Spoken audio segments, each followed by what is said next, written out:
Thanks, folks, for hanging around. I'm your man, Hence Singleton. I'm back, and this is Hence Show Begins. There's a lot of things that's in the news right now, but I want to talk about one that really hit me in the balls today.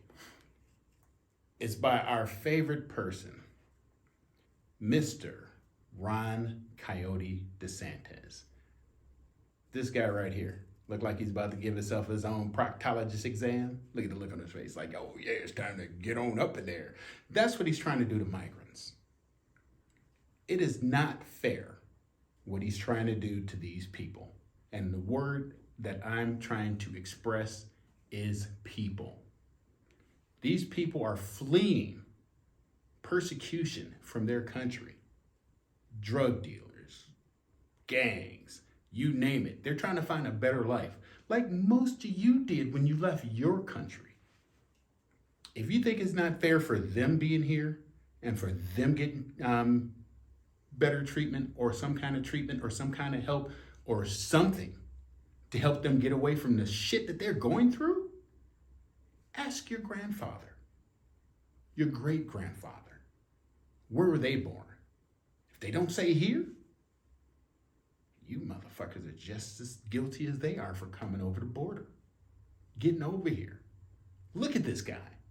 Take a good look at this dude. Look at what he's doing. He's not getting ready to masturbate with a glove on. He's getting ready to fuck somebody's life up. And that's what he does. I mean, black people, brown people, take a listen to this. He flew these people from from Texas, which isn't his state, to Martha's Vineyard. Okay? What do you think that's really called?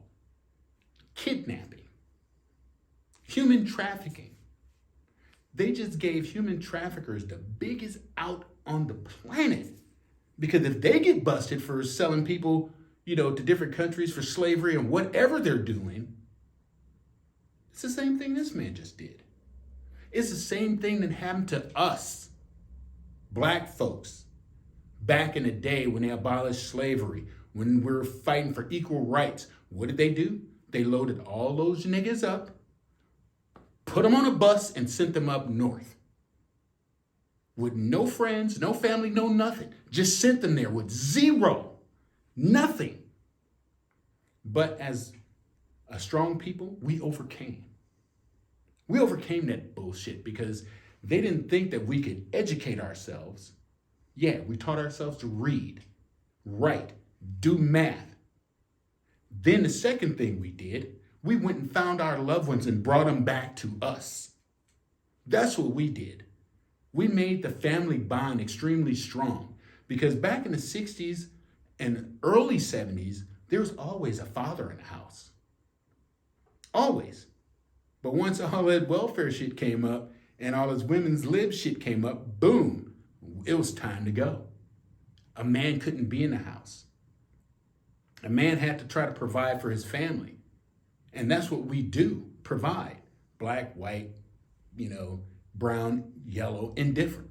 But we should all have the right to come to any country we want to and start a new life. Because America's thing, if you think about it, there's this big ass lady. She's made out of copper. She stands for fucking liberty. The broad in the fucking New York Harbor. Statue of Liberty. She stands like this, with that torch and everything. It says, bring your sick. Bring your people. Bring everyone. Because they can get a new start here. But not with these people. No. Not with DeSantis and his other cronies, Greg Abbott. They're sending all these people to Democratic states. Bring them. We'll take them in. But don't forget, when they become citizens, they're going to be able to vote. And when they're able to vote, guess who they're not going to vote for? Mr. Rubber Gloves, Mr. Self-Proctologist, Mr. I'm going to rub one out myself. I mean, it's maddening. Pay attention to what your politicians are doing, because if they can do it to them, American people, they can also do it to you. Look at what they're doing to abortion. I mean, a man is sticking his hand in a woman's thing again. It's not your body. It's hers. Now, what if they take away the blue pill? Oh, then you can't get it up. Oh, darn. Did I say something wrong? Because you can't get a Woody, you can't perform for your woman, but yet you want to be able to tell her that she can't have an abortion if she gets raped by her uncle, cousin, brother, nephew, whoever. They should have the right to do what they need to do to make themselves whole. Because if everybody's preaching about, oh, God this, God that. Well, if he's the big decider, if he makes all the decisions, if he's the last person that you got to see before you go to heaven or hell, then that's when the choice and everything should be made right there. Is from your maker, not from your politician. I mean, because if you're going to get out here and have kids, or if you're going to get out here and be promiscuous, or if you're going, whatever you're going to do, it's your choice. Because a man has a choice that has not been questioned in eons. So how could you go and question and take away a woman's right if they can't do it to you? Now, on a lighter note, we got some celebrities that I want to talk about. Yeah, I know you guys know and heard about the big feud that's going on between these two. Yes, Kanye and Pete Davidson. All right, first of all, Kanye. She's a hoe. You should have known. Ray J, Reggie Bush, and a whole bunch of other people has been hitting that. Has you said anything to them? No, because you're a bitch, Kanye. You don't say anything to somebody that will whoop your ass, because I wish I was fucking Kim. Because if I wasn't, you came up to me, I would bitch slap your ass out of that puffy ass garbage bags you wear as a jacket and stuff you in your fucking rain boots. Because one, she can date anybody she want to. You've dated all these other broads. Did she come up and say anything to you? No, she did not. And then you put in a song. You made a song just for this guy.